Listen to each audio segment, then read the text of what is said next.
My fiancé's Bachelorette instructions. No recording devices. What happens tonight dies tonight. I said, have your privacy. The private investigator I hired had different instructions. What her parents saw at the rehearsal dinner made her dad cancel the wedding.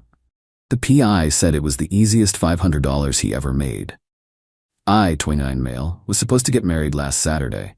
Instead, I'm sitting in my apartment, single, with a refunded honeymoon ticket, and the most insane story about how everything imploded. Rewind to 3 weeks ago. My fiancée Chloe, 27, was planning her bachelorette party. She'd been super secretive about it, which was fine. I figured her maid of honor Astrid was planning some wild night out. Whatever, we all deserve to blow off steam before the big day. But then Chloe sat me down with this whole serious conversation about boundaries and trust. So here's the thing, she said, not quite meeting my eyes. The girls and I have one rule for the party. No phones, no recordings, nothing. What happens that night dies that night. I shrugged. Okay, have fun. You're not worried? Should I be? She laughed, but it sounded forced. No. Go. No, it's just, you know how bachelorette parties get. We might do karaoke badly or dance on tables, girl stuff. I don't want it ending up on Instagram where my boss might see. Made sense to me. Her company was pretty conservative. Babe, go nuts. I trust you. She kissed me, and that was that. Or so she thought. See, something about that conversation stuck with me. Not the no phones thing. That's actually pretty common now. It was the way she kept emphasizing it. 3 separate times over the next week, she mentioned how everything stays private, and what happens there doesn't matter. Then Astrid let something slip when she was drunk at our couple's game night. We were playing Never Have I Ever, and she giggled. Never have I ever hired entertainment for a party that required an NDA. Chloe went white. That's for my cousin's birthday next month. But Astrid was already 3 shots deep. Oh right, that's the other party with the hot guys. Chloe practically tackled her. They left early. That's when I made the call.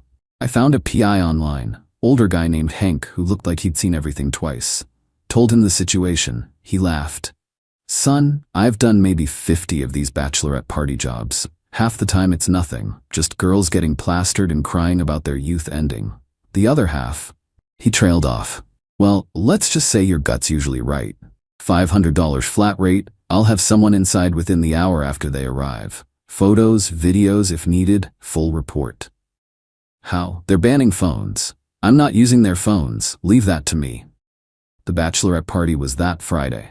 I acted normal, kissed Chloe goodbye, told her to have fun, even joked about her coming home with penis-shaped party favors. She seemed relieved I was being so cool about it. Saturday morning, I woke up to a text from an unknown number. This is H. You need to see this before she comes home. Meet me at the coffee shop on 3rd. My stomach dropped. Hank was sitting in the corner with a laptop. He looked tired. Kid, I'm sorry, I really am. He turned the screen toward me. The video was crystal clear. Some private room at an upscale club.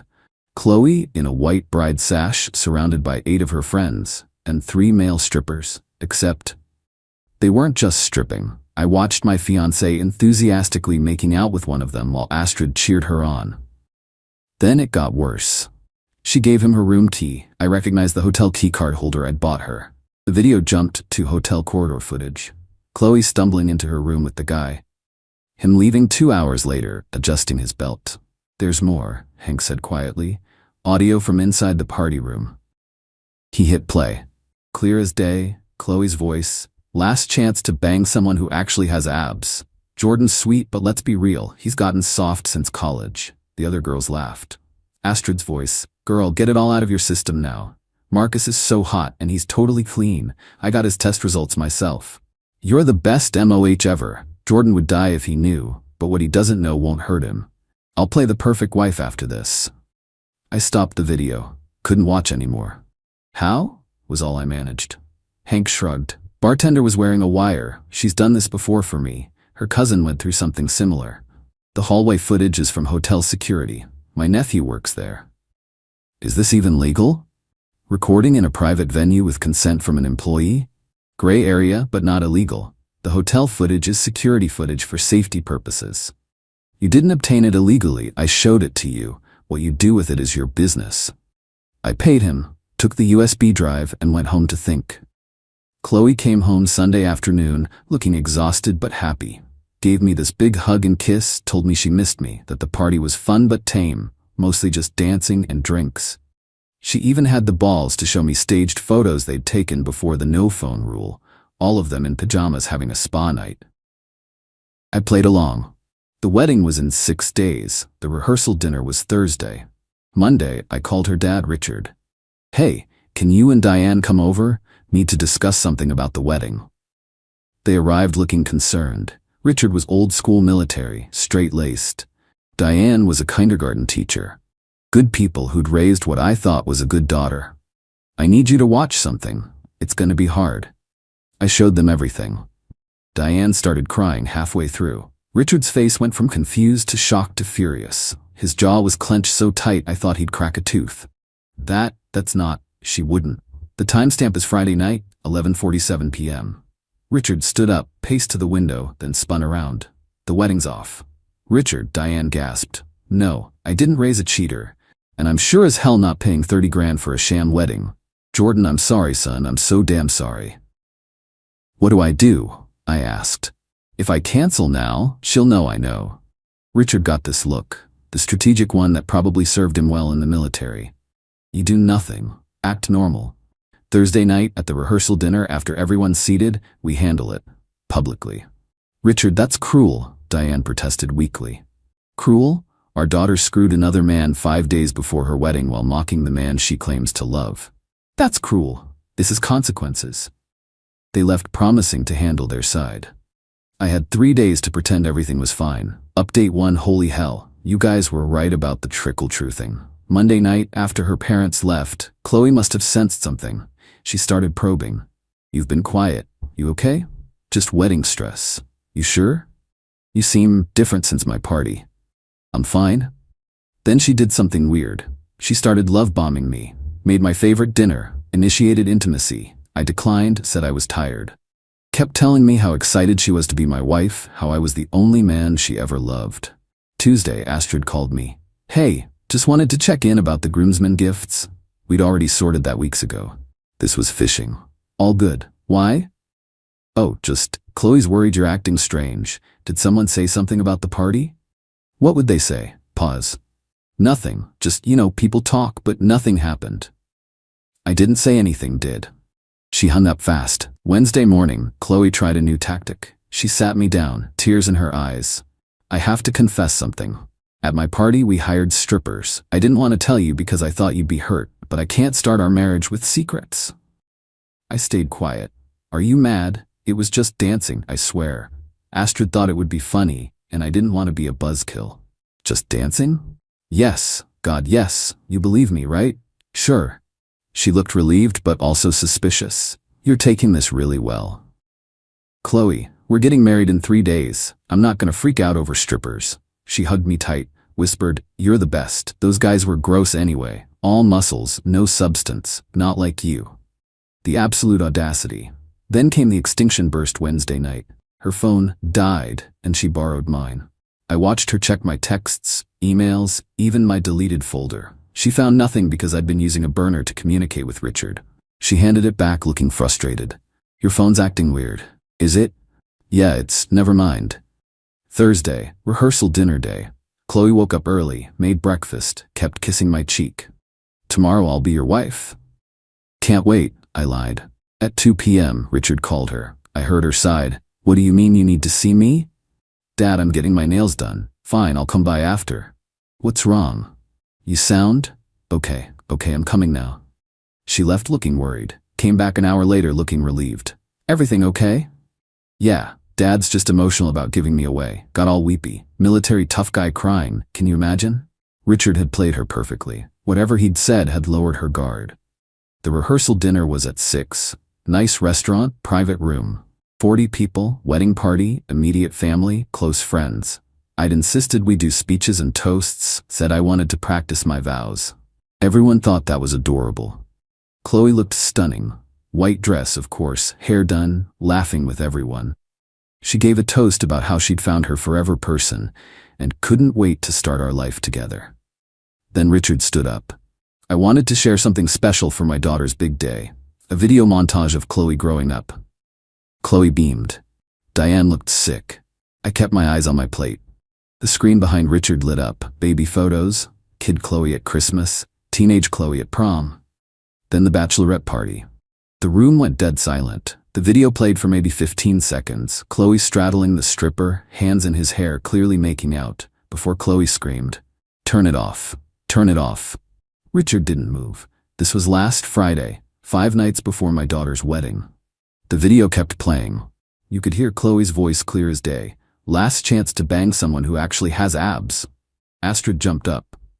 "This is fake. Someone deep-faked this." But then the hotel footage played. Crystal clear. Chloe with the guy entering her room. Chloe's cousin Emma gasped, "Oh my God." "There's more," Richard said calmly. "But I think we've seen enough. The wedding is cancelled. Chloe, you have until tomorrow to return the ring and move your things out of Jordan's apartment." Chloe turned to me, mascara streaming. "Jordan, baby, I can explain." "Explain what? The guy you banged or calling me soft and pathetic to your friends?" Someone, I think her aunt, started crying. Astrid was typing furiously on her phone. My groomsman Derek muttered, "Holy shit," and downed his whiskey. Chloe's brother stood up. "This is insane. You hired someone to spy on her?" "Actually," I said, standing, "I hired someone to document what she was so insistent on keeping secret. If nothing happened, we'd be getting married tomorrow. But something did happen, right? Chloe, she was hyperventilating. It didn't mean anything. It was just one last hurrah. One last hurrah." Her mom finally spoke. "Chloe Marie, is this true? Did you sleep with another man?" Chloe's silence was answer enough. Richard pulled out his phone. "I've already contacted the venue, the caterer, and the florist. We'll lose deposits, but most costs are refundable with 24-hour notice. Anyone who wants to help with cancellation calls, I'd appreciate it." The room exploded. Chloe's friends were defending her, saying everyone makes mistakes. My side was in shock. Her elderly grandmother was praying loudly in Italian. Chloe grabbed my arm. "Please, Jordan, please don't do this. I love you." "It was just sex." "Just sex, right. And the part where you called me pathetic?" "I was drunk. The girls were all talking about their hall passes and I got carried away." "Hall pass? We never discussed hall passes." Astrid stepped forward. "This is my fault." I pressured her. "Jordan, please." "You didn't pressure her to give him her room key." That shut everyone up. Chloe's brother Troy tried one more time. "You're really gonna humiliate my sister like this? What kind of man are you?" Derek, God bless him, stood up. "The kind who doesn't marry cheaters." I walked out. Could hear Chloe sobbing, Richard arguing with someone, chairs scraping. Didn't care. Update 2. The aftermath was intense. Friday, what would have been our wedding day, I woke up to 47 texts. Most from Chloe, ranging from apologetic to angry to bargaining. Some highlights: "I'll do anything. Counseling, polygraph, post-nup, whatever you want. You're throwing away 4 years over one mistake. I hope you know you'll die alone. No one will ever love you like I did. This is what you wanted all along, wasn't it? An excuse to leave." Astrid sent me a long message about how I'd violated girl code by recording them and that she'd make sure everyone knew what a controlling psycho I was. I replied with the audio of her saying she got the stripper's STD test results. She blocked me. But here's where it gets really good. Turns out, Chloe had been bragging to her coworkers about the wedding. Her boss, Keith, had even given her an extra week off for the honeymoon. So when she showed up to work Friday in tears, everyone was confused. Her version: "I'd called off the wedding because I was having an affair." She actually told people I'd been cheating and projected it onto her at the rehearsal dinner to save face. This worked for exactly 3 hours until someone, still don't know who, sent Keith the video. Chloe worked at a financial firm that had a strict morality clause, something about representing company values at all times. Getting railed by a stripper 5 days before your wedding?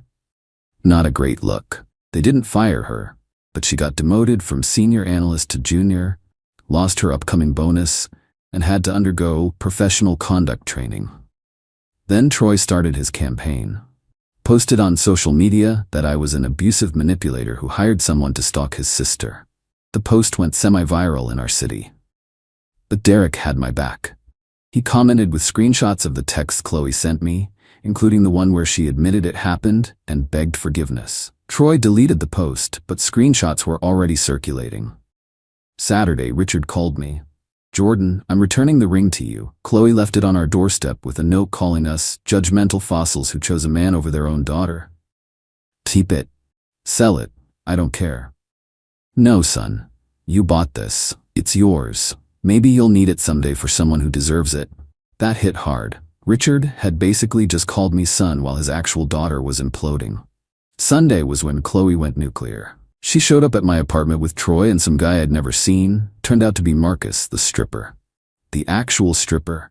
"We need to talk," she announced. "We really don't." Marcus stepped forward. "Yo bro, she said you were cool with it." I laughed. Actually laughed. "She said what?" "She said you guys had an arrangement, open relationship before the wedding. That's the only reason I..." Chloe spun on him. "Shut up. That's not what I said." "Yeah, it is. You said he was probably doing the same at his bachelor party." Troy looked at his sister. "Chloe, what the hell?" She was cornered. I might have said something like that, but..." "So you lied to him too?" I asked. "Cool. Marcus, my man, we never had that arrangement. She cheated. You were the weapon." Marcus went pale. "Ah shit, bro, I'm sorry. I don't do the cheating thing." She said. "I know what she said. You're good." He turned to Chloe. "You're crazy." Then just walked away. Got in his car and left. Troy was staring at his sister like he'd never seen her before. "You lied to everyone." "I was drunk. Why does no one understand that?" "Being drunk doesn't make you a different person," I said. "It just reveals who you really are." She started ugly crying.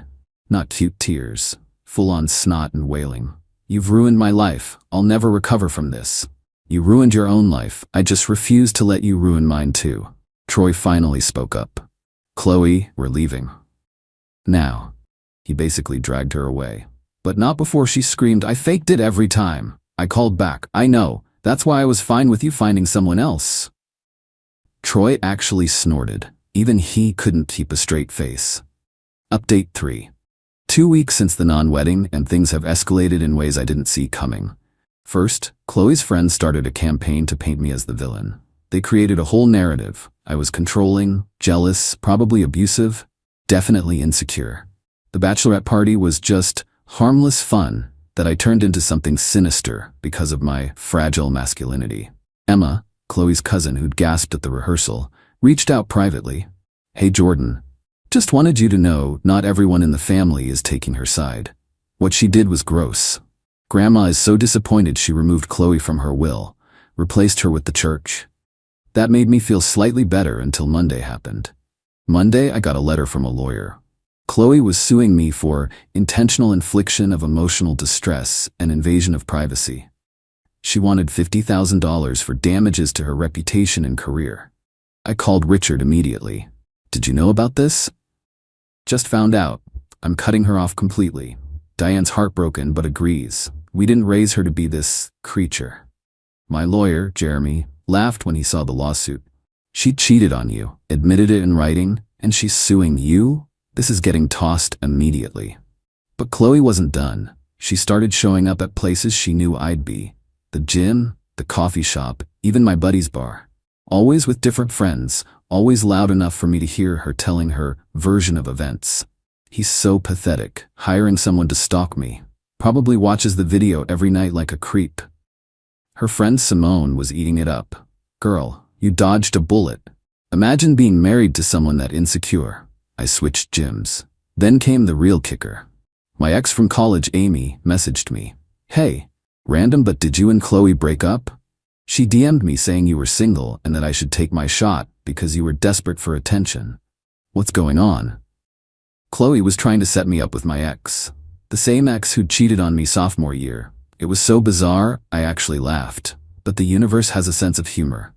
Remember Marcus the stripper? Dude reached out. Sent me a long message apologizing again and asking if I wanted to grab a beer. Said he felt terrible about the whole situation. I figured why not. Met him at a sports bar. Turned out Marcus was actually a decent guy. Engineering student stripping to pay tuition. He was genuinely mortified about the whole thing. She was so convincing, man. Showed me texts that were supposedly from you saying it was cool. I should have known they were fake. The spelling was too good. The spelling? Yeah, she kept spelling "you're" wrong in her regular texts, but the fake ones from you were perfect. We actually became sort of friends. Weird, I know, but he gave me some interesting intel. Yo, so Astrid hired me for 3 other parties this year, all married women or engaged. She specifically tells us to show them a good time, if you know what I mean. She's running a cheating ring? Basically, she calls it last chance romance or some shit. Gets a cut if we close the deal. That explains so much. I sent that information to Keith, Chloe's boss, anonymously. Astrid also worked there. The next week, Astrid was encouraged to seek opportunities elsewhere. The lawsuit got thrown out yesterday. The judge actually admonished Chloe's lawyer for wasting the court's time. Chloe had to pay my legal fees, $3,500. Richard texted me. She asked us for the money. We said no. She called Diane a failed mother. We're done. Last night I ran into Emma at a grocery store. She pulled me aside. Thought you should know. Chloe's been telling people she's pregnant. What? Yeah. Says it's yours, that you're forcing her to terminate. More victim narrative. We haven't slept together in over a month. I know, we all know. She's not even pregnant. Troy found a negative test in her trash when he helped her move. Move? Oh, she got evicted. Couldn't make rent without the wedding money she was counting on. She's sleeping on different friends' couches. Astrid won't even take her calls since she got fired. I went home feeling nothing. Not happy, not sad, just empty. Then this morning, everything changed. Marcus texted, "Bro, you need to see this." It was a post from Chloe in some wedding shaming group. She'd posted our whole story from her perspective, but she'd changed key details. In her version, the bachelorette party was just dancing. I'd hired multiple private investigators to stalk her for months, and the video was edited to look worse than it was. The comments were brutal but in her favor initially, until someone reverse image searched her profile pic and found Troy's deleted post, then found Derek's comments. Then someone who'd been at the rehearsal dinner chimed in. The tide turned fast. So you did cheat? Girl, you're leaving out major parts of this story. Found the video on another site. That's not just dancing. This you? Screenshot of her admitting everything via text. The post got deleted, but the internet never forgets. Final update. It's been 6 weeks since the wedding that wasn't. I need to write this last update and then I'm done. This whole thing has consumed enough of my life. The spiral continued in ways I never expected. 3 weeks ago, Chloe showed up at Richard and Diane's house at 2 a.m., drunk out of her mind, with some guy nobody recognized. She was banging on the door, screaming about being their daughter and having rights. Richard called the cops. His own daughter. When they arrived, she took a swing at one of them. Got arrested for public intoxication and assault.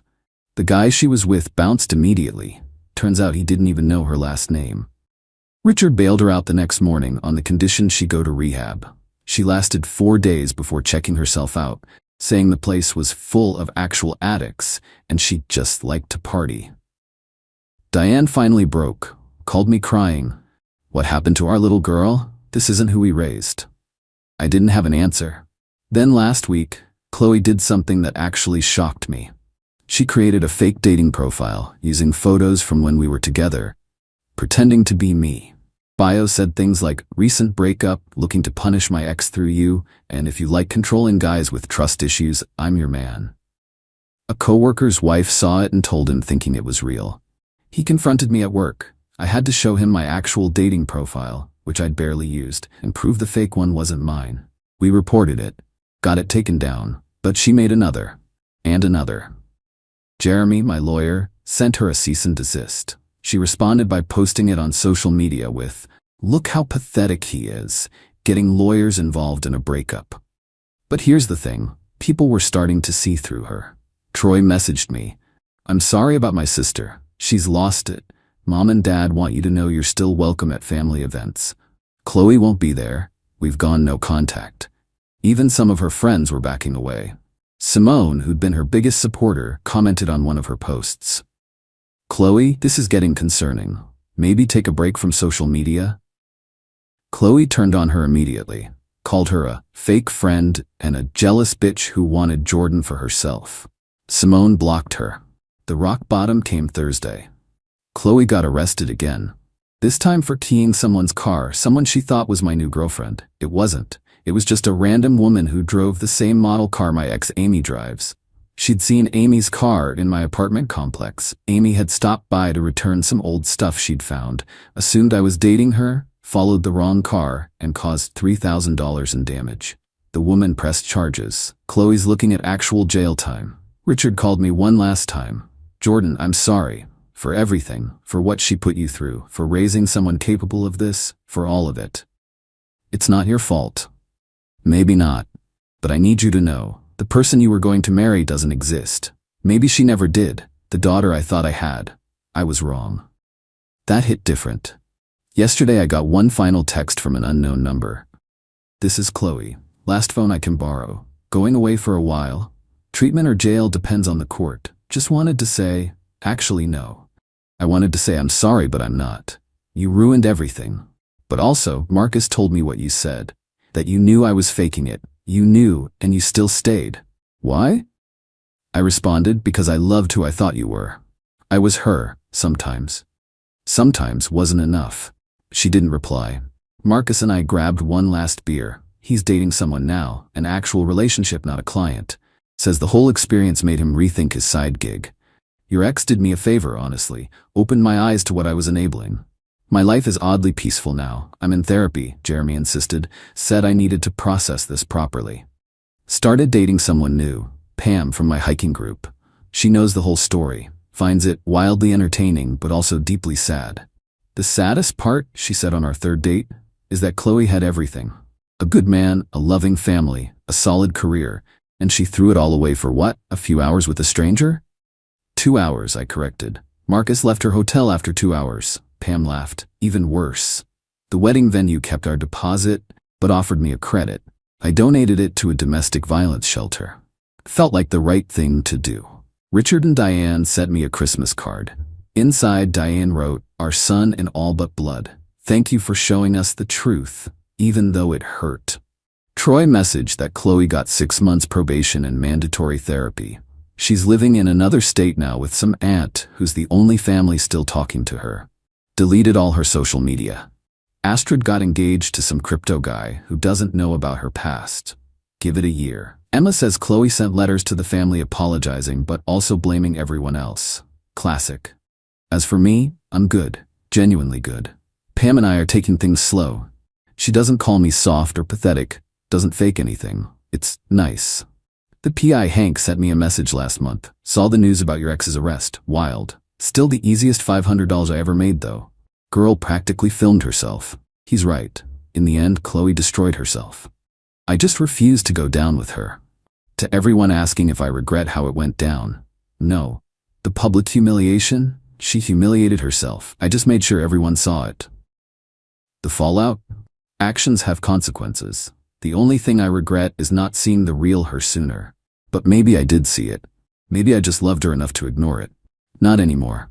Pam's coming over tonight. We're cooking dinner together. She actually knows how to use spices, unlike Chloe who thought salt was exotic. Small victories. Oh, and Richard sent me back the ring after all. Said to sell it and use the money for something that brings joy, not misery. Sold it yesterday. Bought a new gaming system and donated the rest to that shelter. Chloe, if you're reading this from whatever phone you've borrowed now, this could have all been avoided. All you had to do was not bang a stripper 5 days before our wedding. That's it. The bar was literally on the floor and you brought a shovel. But thanks, I guess. You showed me what I don't want in a partner. And you gave me one hell of a story for parties. Edit, since people keep asking. Yes, Marcus and I are still friends. Weird, but true. Dude's actually hilarious. He's coming to my NYE party with his girlfriend. Pam thinks the whole situation is cosmically hysterical. Edit 2. No, I'm not sharing the video. Stop asking. It's evidence in Chloe's criminal case now anyway. Edit 3. Chloe's aunt reached out. Chloe's in actual therapy now, not court-ordered but voluntary. Good for her, I guess. Still not my problem.